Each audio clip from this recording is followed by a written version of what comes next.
Welcome to the Reboot Chronicles, connecting you to the world's top leaders and CEOs rebooting their organizations and themselves with revealing stories to help you prosper in unprecedented times. I'm your host, Dean DeBias, and as a serial CEO who's led dozens of companies that created thousands of jobs and billions in revenue, my passion is uncovering powerful lessons that can inspire you to reboot your organization, your career, and your life. Listen and subscribe wherever you get podcasts or at rebootchronicles.com. I'd like to welcome Infosys CTO Rafee Tarafdar to the Reboot Chronicles. The $19 billion public company has over 300,000 people working with the world's largest companies in 56 countries, helping them with the biggest challenges from digital transformation and innovation to next-generation digital services and AI. Part of the top team, Rafee has been rebooting the company's technology vision and strategy, scaling emerging technologies, and advising and partnering with top clients around the globe.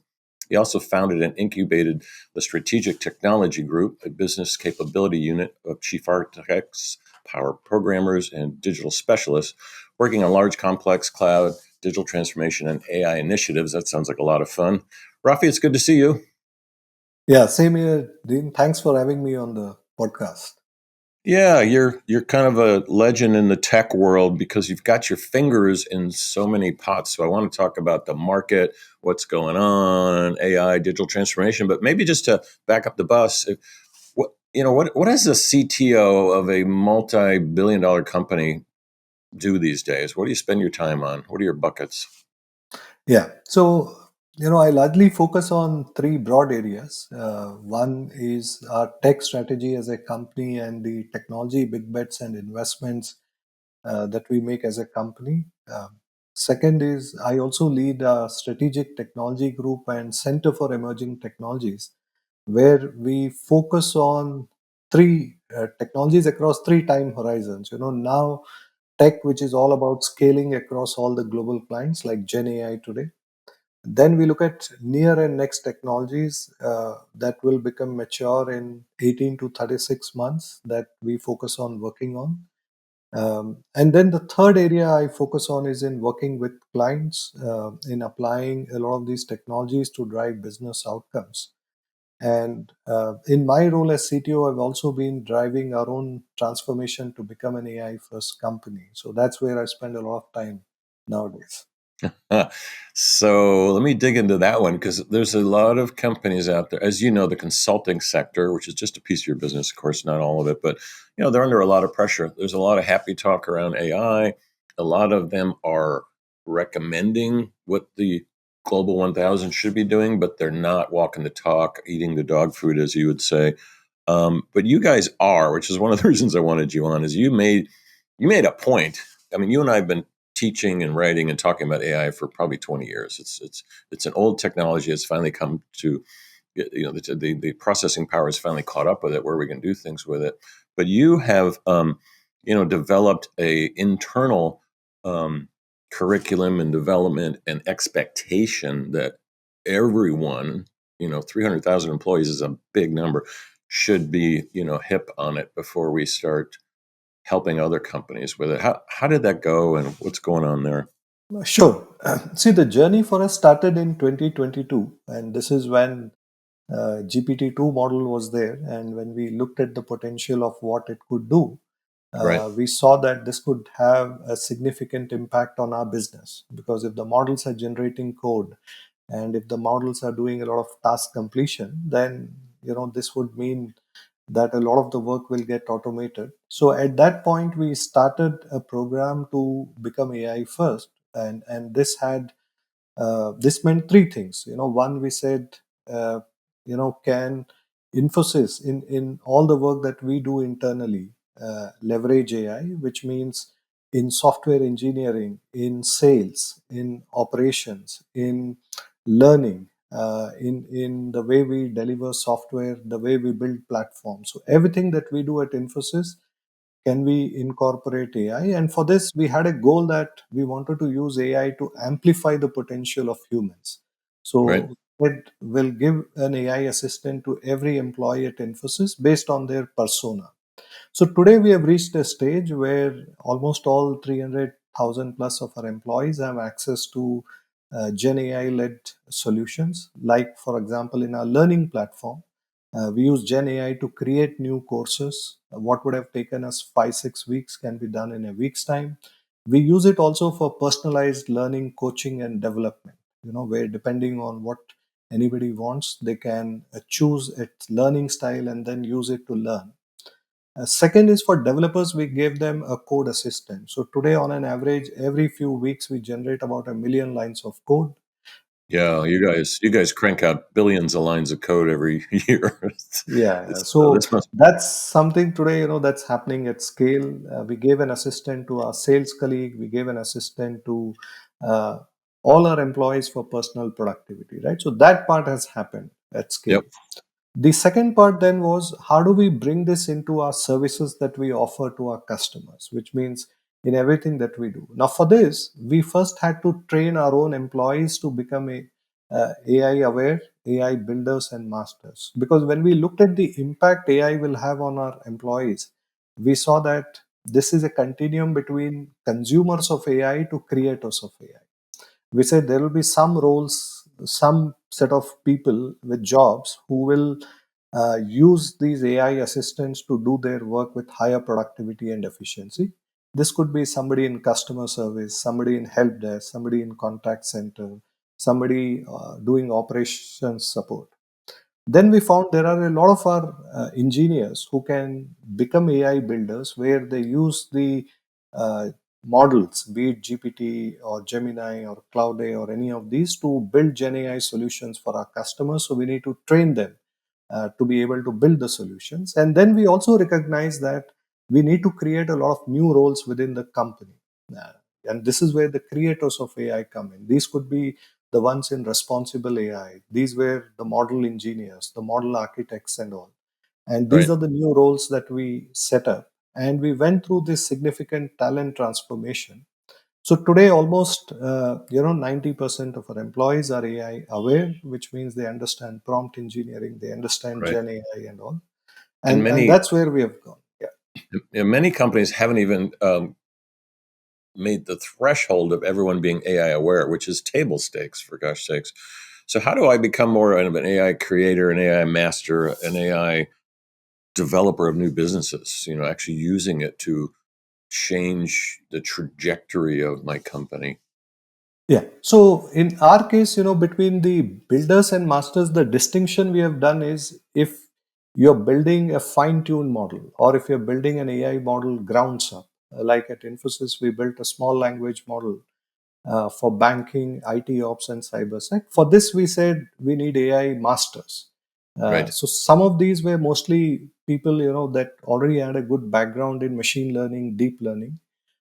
We gave them an experimental and AI infrastructure where they can try out different things and learn these capabilities. In certain areas, we also had to hire people to bring that expertise. In responsible AI, for example, we had to build a lot of these capability grounds up. So we trained these people for red teaming exercises, for AI security, for policies, for regulations, and all. The builders for us are those who don't do much with the model itself, but they use the models, which means I may use an API, let's say an OpenAI API or an Anthropic API, in order to then use solutions like RAG or anything else that is required to build an AI assistant or to do process re-engineering. And for them, we launched a set of courses. So we launched overall at Infosys 50 plus Gen AI courses.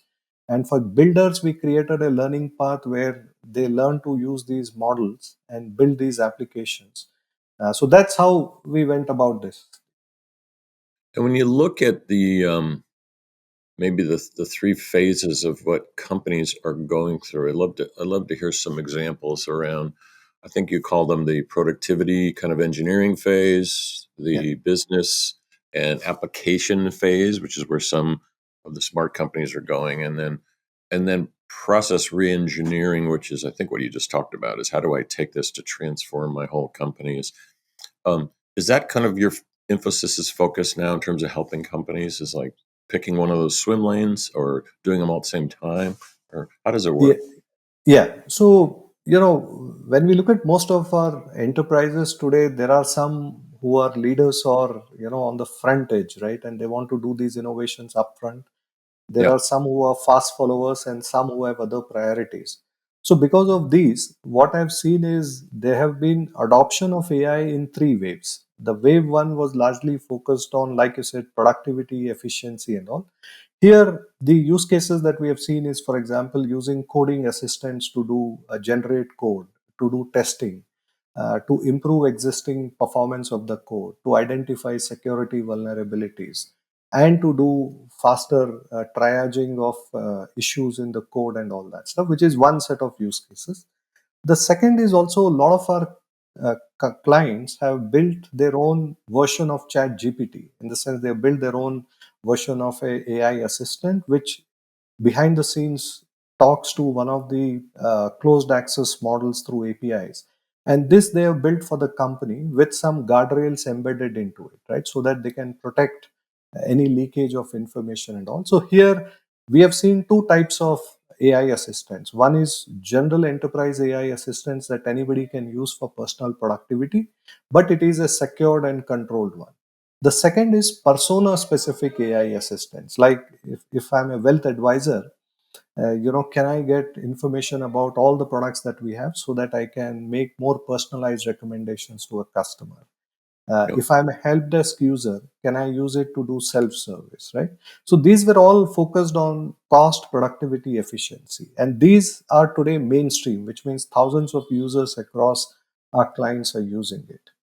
The second wave was focused on using things like AI in business operations, IT operations, sales and marketing, in risk and compliance. So let me take some examples. In IT operations, what happens is in most of the help desk, when a customer raises an issue, you Right. would have to look at it and see what is the issue and how do I address the customer problem. So here the mean time to resolve becomes important. So, so one of the use cases has been in using Gen AI to help triage the issue quickly and respond to customer queries so that you can reduce the time it takes to respond to them. On business operations, we have seen cases where, for example, in a data and research company who go through different websites to collect information about companies and provide it for investment companies, we saw that the entire operations, which is today very manual, can be automated through automation and Gen AI, which means now you can crawl a lot more sites, you can collect higher quality information, and you can do this in a very meaningful way, right? And the entire operations was automated significantly.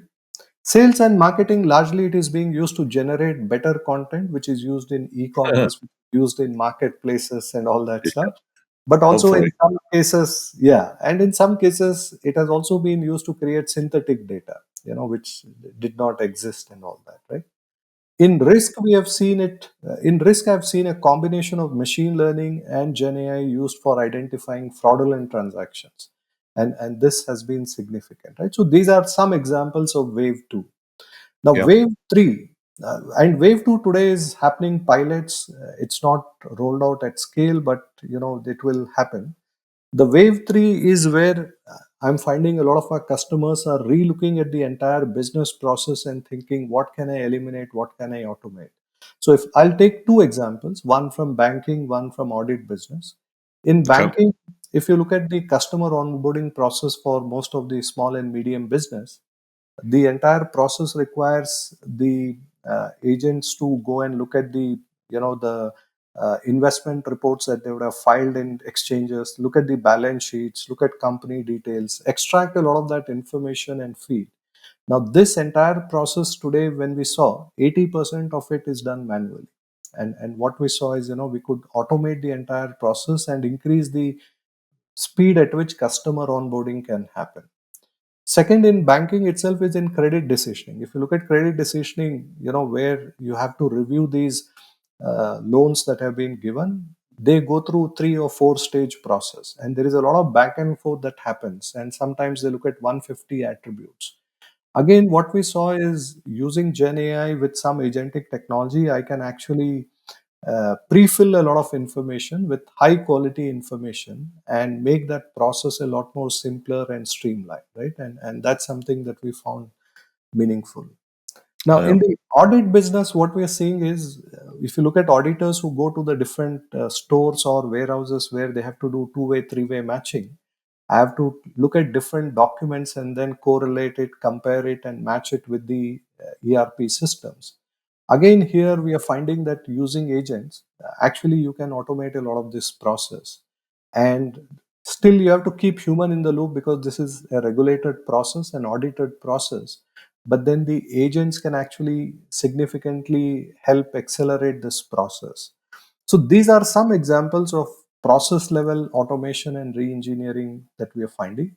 These today are going through proof of values and pilots, and I anticipate that later this year and next year and year after is when we'll see mass scaling and adoption of these. Yeah, we're seeing that in a lot of. Thanks for those three examples. I'm particularly interested in wave 2 and 3. We see a lot of examples. A couple of the boards I'm on, especially manufacturing, where machine learning and computer vision have been around for a long time, but in a very static way. That's a cat, that's a dog. Identification versus action. And are you seeing that, especially with small language models? I did an article on that in Forbes.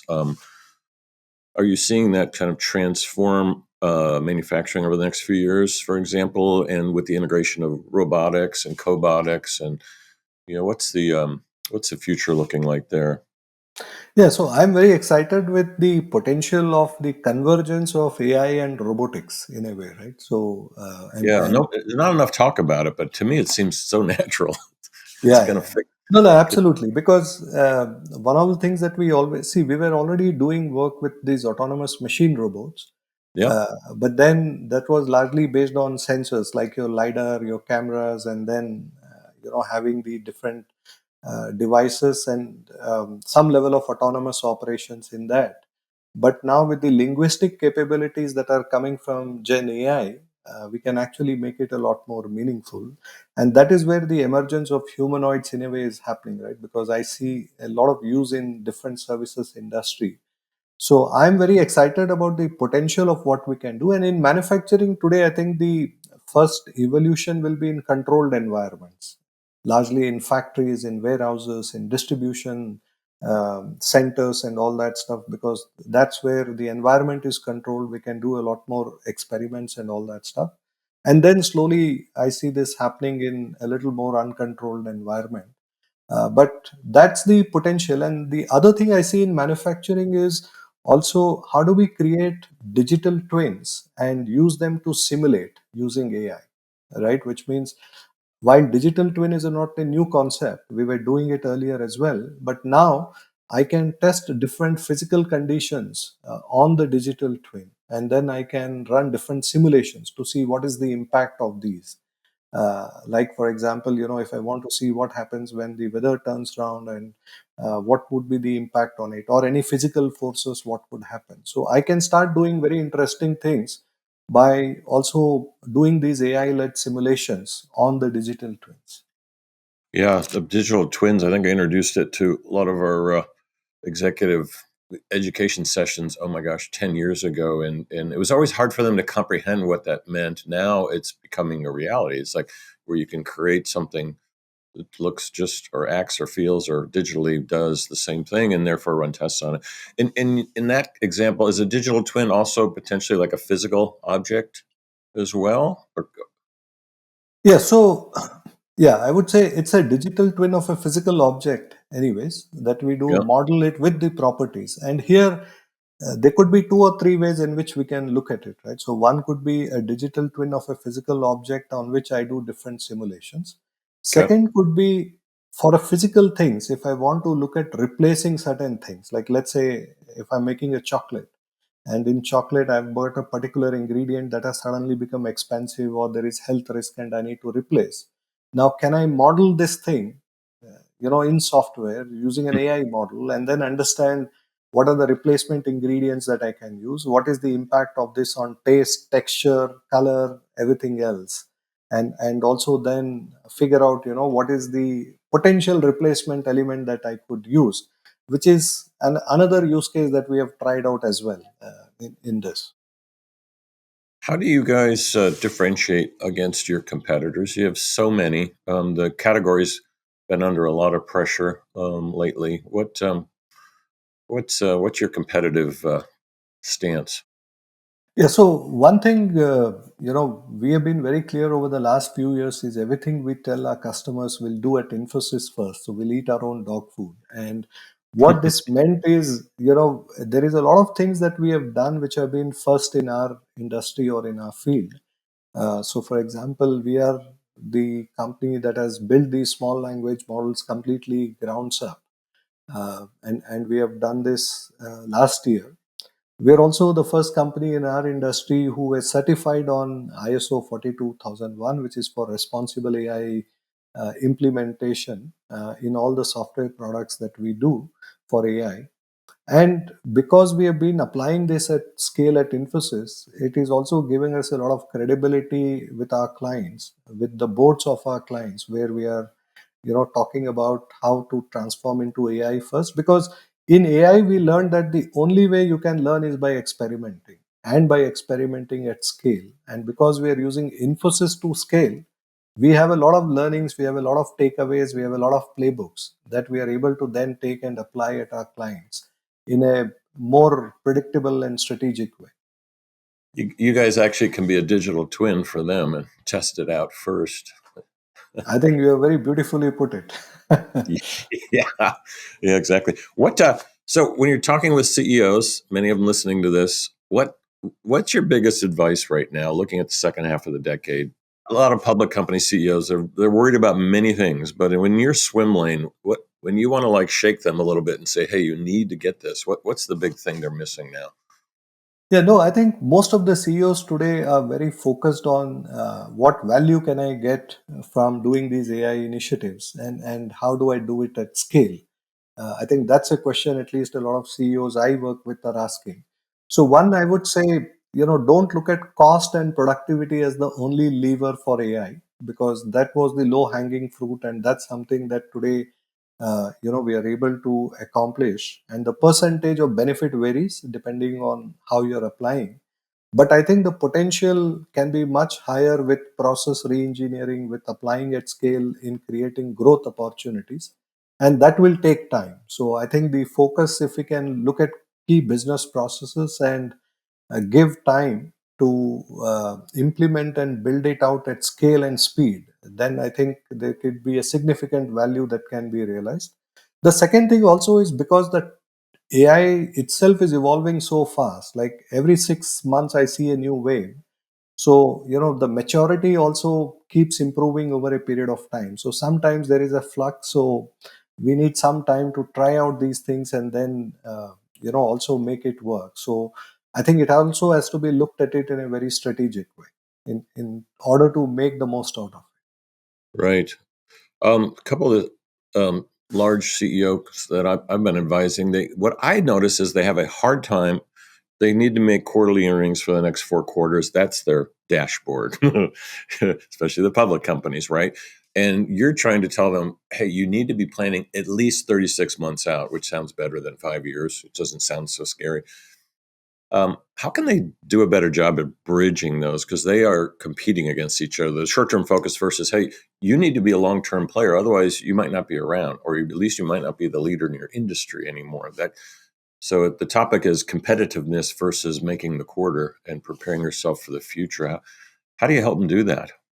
Yeah. So, see, generally, if you look at the value from any of these initiatives, I put them under four buckets: cost, growth, your customer experience, which is NPS, or risk and protection.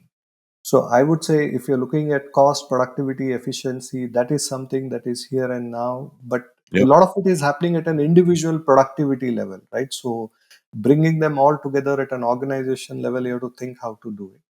The customer experience or NPS score also is something that can be done in the short to mid term, because there is a lot of tech that can help improve the customer experience.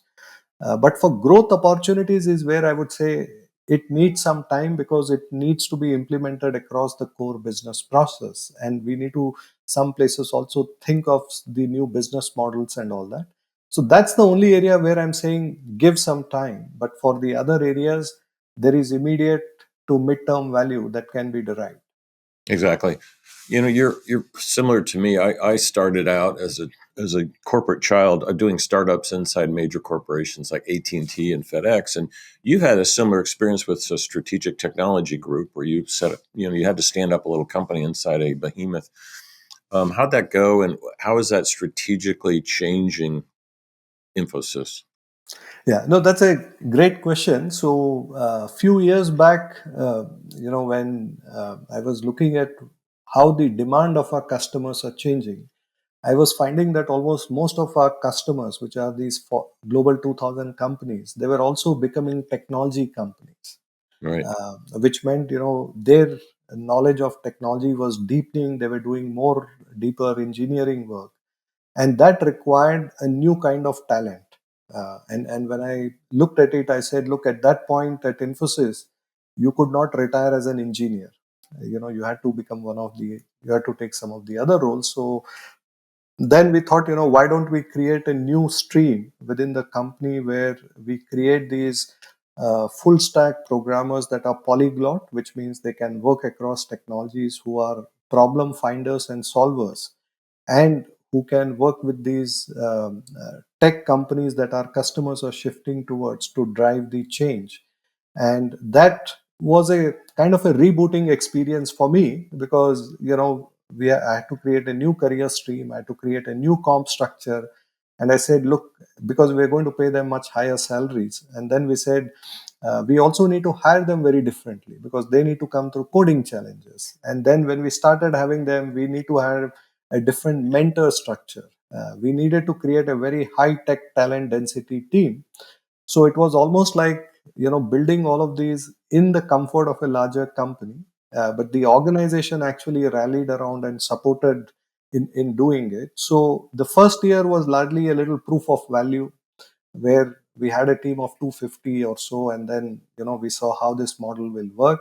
And now over the last few years we have scaled it to about 4,000 now. So we have about 4,000 power programmers, enterprise architects, and solution architects, focusing on all the emerging technologies and bringing significant revenue for us. But more importantly, they are able to drive innovation work with a lot of our strategic clients, right? So that has been a very fulfilling experience. I'm laughing inside because I've done this as a as a chief marketing officer, president, all that, and some have done well, some have failed. Many chief innovation officers have flamed out of companies because they've tried to set these up. You said one key thing there. There's now 4,000 people in this anti-corporate structure or this cross-pollination, and you must have had some infighting at the beginning. I mean, you probably had to pivot this a few times to make it, because it's making an impact on your company, and other companies not so much. No, absolutely. So the first thing is obviously because the compensation structure for these people was much different than rest of the company. So That's I had usually to, the first thing they would fight over. yeah, yeah. So then I had to make a business case to say, okay, they will bring higher revenue, hence we need to pay higher. And the Yeah, second thing also was to create a win-win for employees. So a lot of the people who move into this stream, they come from internal Infosys. So we said, look, if you improve your skills, you become better programmer and better coder, then you can go through a test, you can qualify, and if you move, then you will also benefit because your comp will change significantly, right? So that created a lot of pull. The second challenge then came is, how do we now position these people to clients, because this is a new breed of people. So we had to have a new way of going, and we right. also had to have a different rate structure for them. So now again, that's a challenge, right? So because you are now talking about people that are much higher build compared to rest of them. So there are a lot of questions around it. So we then had to be very clear on what's the value proposition of these people, how we do what we do. The third problem then came in is, in terms of how do we hire them and groom them? Because it's easy to get these people, but retain them is very difficult because Very they are difficult. very, very talented people. So then you have to have, extremely smart people who are going to groom them, mentor them, work with them, give challenging work so that they are professionally very happy and satisfied. Otherwise, they today for such people, there are enough options. So we have to create that ecosystem where they could do a lot of these. So I can go on with these challenges, but I think these were few early on. Yeah, thanks for sharing that. And have you found that it's shifting the company culture a little bit at the top? It's like, hey, we don't have to approach things the way we've always done it. No, absolutely. Because after the success of this, we then did few other career streams for more specialized areas. We launched and then we started scaling, and now everybody recognizes the value that this is bringing. So in a way, this is now spreading at a company level to see what else can we do and how do we scale this across the organization. You guys have got a lot going on. It's pretty impressive, Raf. I want to thank you for joining us today. Thank you so much, Dean, for having me on the show. Thanks so much. Yeah, we'll see you again sometime. You've been listening to Rafee Tarafdar. This is Dean Tobias with the Reboot Chronicles. I want to thank you for joining us today. Watch or listen or subscribe anywhere you get podcasts or at rebootchronicles.com.